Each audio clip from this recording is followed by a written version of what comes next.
Pjesa e 5. Duke pritur një advent të ri.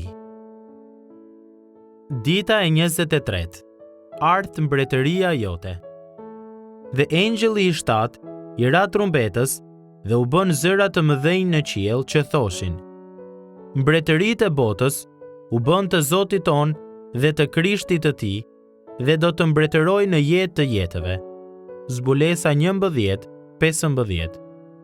Në një far kuptimi, i gjithë shkrimi është një kohësisht një mësim historie dhe një premtim për të ardhmen, që ne të mund të bëhemi si Jezusi dhe ta përlëvdojmë atë në të tashmen. Shpesh thuhet se te dhjata e vjetër, Jezusi parashikohet, tek ungjit ai zbulohet, te veprat e apostujve predikohet, te letrat shpjegohet dhe te libri i zbulesës ai pritet të vijë sërish. Sot dhe nesër do t'i drejtohemi atij libri të mbushur me pritshmëri të mëdha. Kur menduam shkurtimisht për historinë e Abrahamit te Zanafilla, kushtimin e tempullit nga Salomoni te 2 kronikave dhe profecit nga Isaia dhe Mikea, e pam se si secila na dëshmonte për Jezusin. Ne hedhim vështrimin pas te histori dhe profeci të tilla dhe kuptojmë që Krishti nuk është thjesht një prif tjetër për popullin e tij, por është kryeprifti i madh dhe qengji i flijimit nga Perëndia. Ai nuk është thjesht një profet tjetër, por vetë fjala e Perëndisë. Dhe ai nuk është thjesht një sundimtar tjetër toksor, por i përjetshmi, mbreti i mbretërve dhe Zoti i zotërve.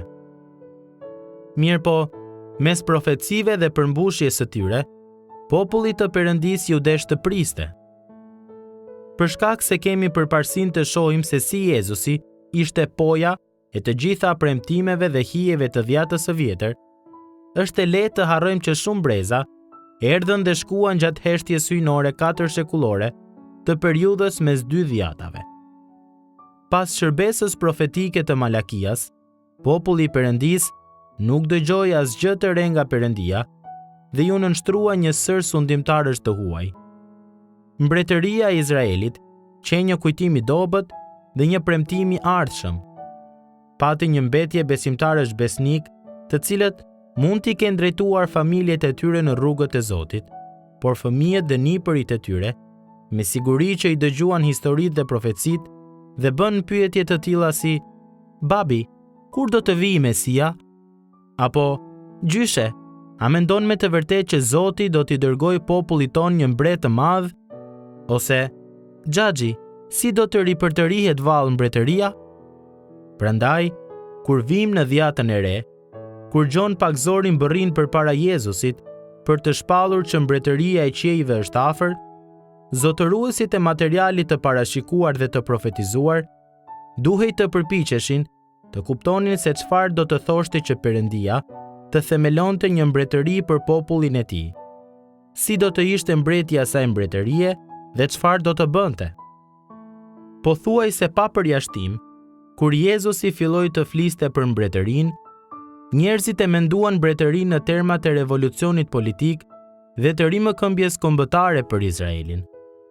Ata e menduan atë në aspekte gjeografike dhe politike.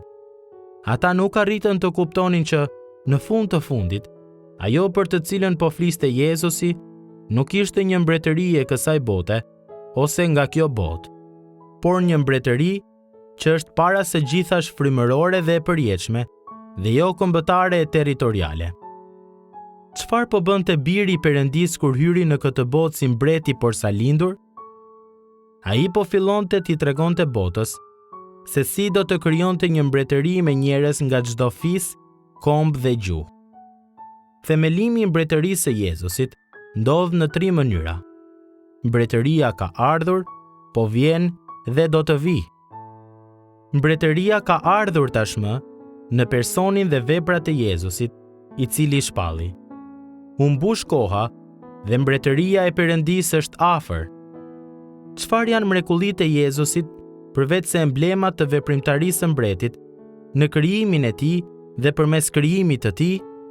Ai që krijoi ADN-n e çdo individi nuk e ka të vështirë t'u akthejë shikimin të verbërve, t'i bëjë të çalët të ecin ose t'i ringjallë të vdekurit. Mbretëria po vjen, teksa fryma e shenjtë i zgjon shpirtrat e burrave dhe grave, duke i transferuar ata nga mbretëria e errësirës në mbretërinë e dritës. Si ndodh kjo? Me anë të shpalljes së ungjillit që bën dishepuj, ashtu siç i urdhëroi Jezusi ndjekësit e tij më të hershëm, përpara se të ngjitej në qiell.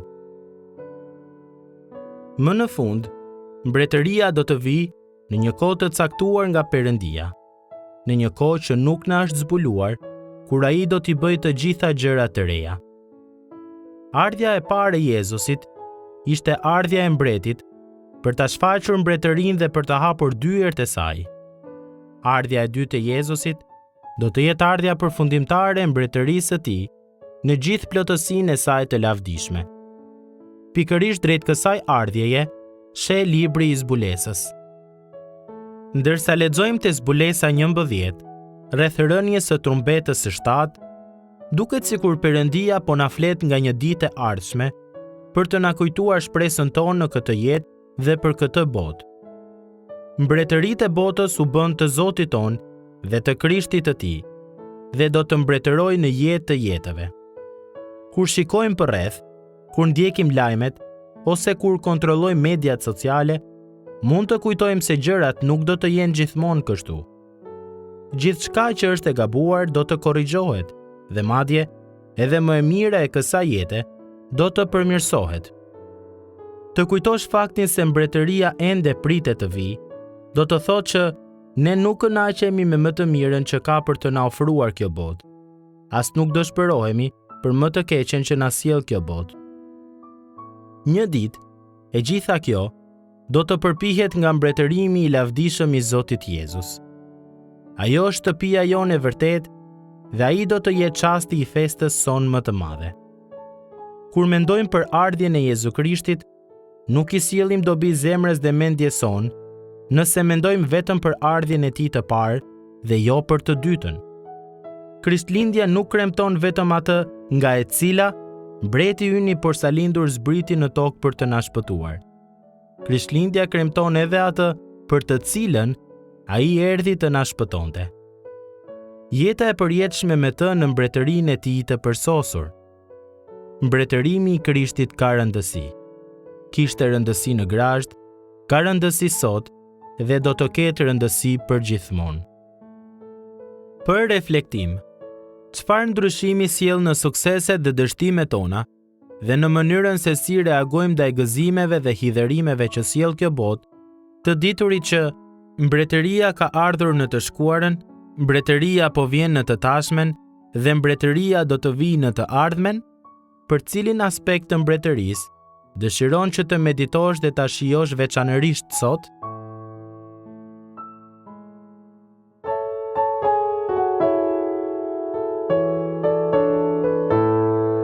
Gëzoni të krishterë të mirë, ju me që zemër, zë dhe shpirt, e dëgjoni lajmin ton. Jezu Krishti lindi sot, të gjithë bien para ti, teksa shtrirë në Grazhd ai ri. Krishti lindi sot, sot të lind ai. Gëzoni të krishterë të mirë, ju me gjithë zemër, zë dhe shpirt, ja kjo është lumturi. Krishti lindi për këtë, hapi portën lart në qiell, na bekoja i përjet. Krishti u lind për këtë u lind ai. Gëzoni të krishterë të mirë, ju me gjithë zemër, zë dhe shpirt, jo frikë barin mos e kini, se shpëtim në Krishtin gjen. Ju thëret të gjithë të shkoni në shtëpinë e tij të banoni, lindit na shpëtoj, të na shpëtoj.